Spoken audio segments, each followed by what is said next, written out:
شاعری گەورەی کورد دەفەرمێ شێرکۆ بێکەس دەنگە خۆشەکەی وەک گوڵی ڕێحانە بۆن پژێنی ماڵەکانمان دەکات. کەریم کابان لە شاری سلەیمانی مەراسیمێک بۆ چلەی ماتەمینی هونەرمەند کەریم کابان بە ئامادەبوونی ژمارەیەکی بەرچاو لە هونەرمەندان و جین و توێژە جیاوازەکان بەڕێوە چوو.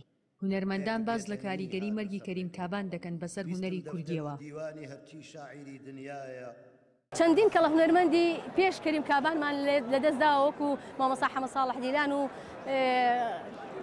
قادر کابانی خوا لێ خۆش بوو، بەڵام ئێستاش ئەمەش ئەتوانم بڵێم کاک کەریمیش کەلێنێکی گەورەی لە هونەری کوردی دروست کرد، نەک تەنها لە هونەر بەڵکو کەلێنێکی لە شارەکەشمان دروست کرد. لە مەراسیمەکەدا جگەل لە چەندین وتار و پەخشان هونەرمەندان بە کۆمەڵ چەند گۆرانێکی کەریم کابانی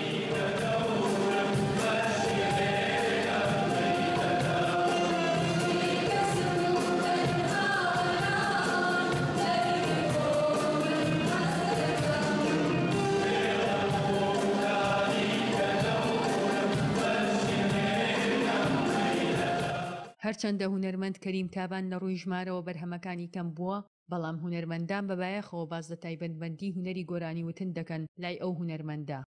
هەستێکی جوانی هەبوو بە تایبەتی لە هەڵبژاردی شیعرەکانە ئەو تێگەشتەی لە شیعر و لە معنای شیعرەکە وای لێکرد ئاوازێکی جوان کا بەبەری شیعرەکە، کە ئاوازێکی جوان شەکرد بەبەری شیعرەکە ئەیهێنا لەگەڵ ئێمەمانان لە تیپی مۆسیقای سلێمانیدا تاوتۆی لەحنەکەمانە کرد بە تەوزیعێکی جوان، بە ئامادەکردێکی جوان، بە تعاملێکی جوان لەگەڵ کارەکە ئەو شاکاران دروستە بووکەوە گوێمە لێوە بە بەردەوام ئێمە جوێریەکەین.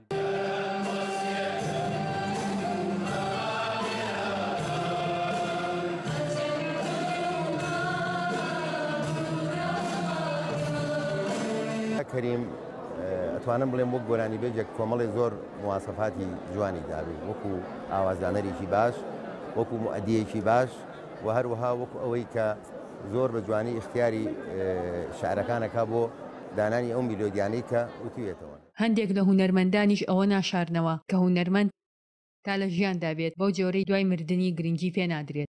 زۆر بەداخەوە لە ناو ئێمە وارەیان ڕسمە، هەتا وەکو هونەرمەند نووسەر ئەوانەی کە پلەپایەکیان هەیە و خزمەتی نەتەوەکەیانیان کردووە ڕێزیان لێ ناگیرێ هەتا ئەو کاتێک کە کۆچی دوایەکەن. ئەو کاتێک کە کۆچی دواییان کرد ئەو سا بە بەژن و باڵایاندا هەڵدەڵێن پەیکەریان لێ دروست دەکەن، کەچی وەختی شوا هەیە کە هەر ئائیستا هونەرمەند هەیە کە لە باری ماڵیەوە بارودۆخی زۆر زۆر خراپە، بەڵام بەداخەوە کێ گوێ دەگرێت، کێ یارمەتی دەدات.